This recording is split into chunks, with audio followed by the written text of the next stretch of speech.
So yeah, on the flip side of independent Jen, I can pay my own rent, buy my own cars, build my own house. The flip side of that is very, very challenging. Well, I don't know about you ladies, but there's a lot of that I would not tackle with a YouTube video. Knowledge is power. And I can't tell you how many times I've done my research before taking something to have it repaired. If you are driving down the road and your check engine soon light comes on, what are you going to do? You're probably going to pull into the nearest gas station or AutoZone and have them run a quick sensor check for you. But did you know that you could YouTube video your make and model and find out what that light could possibly mean? Knowledge is power.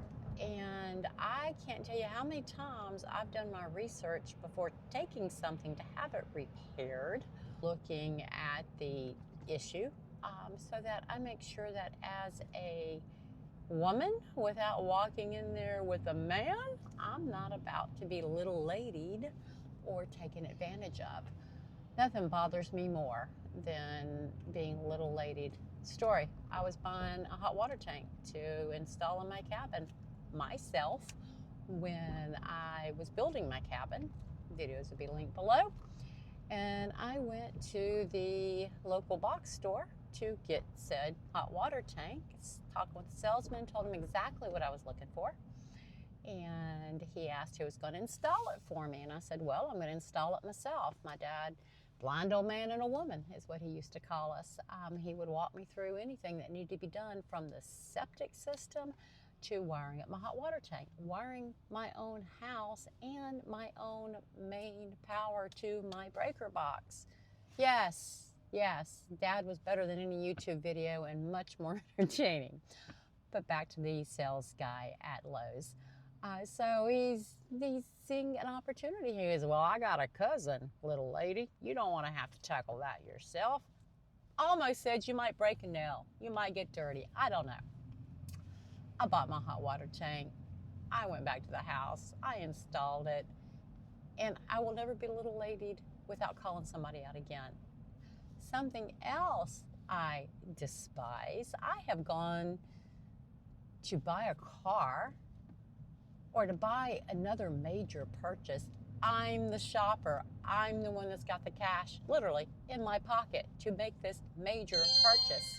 Oh, there's a rail track coming. Could be something that's, it could be an instance where I had a friend visiting from out of town, and I've got lots of friends for all occasions, and many of them are not necessarily interested in women, okay? Male friends. Wink, wink, nudge, nudge. Anyway, so they may accompany me, and because I am bringing a Y chromosome representative with me, salesperson, man or woman, talks to them.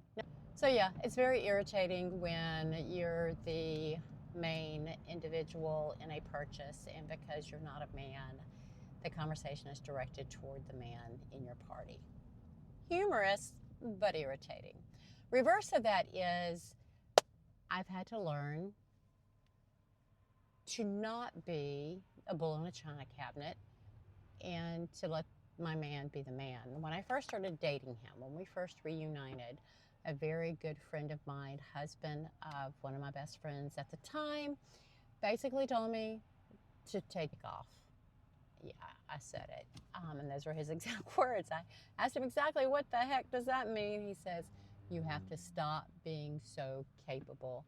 Even though you are, you need to let the man do for you and be a man. And that is true.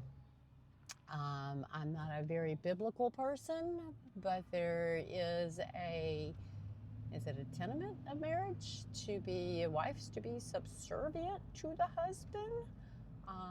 That is not necessarily meaning that you're lesser to the husband or that you are below him.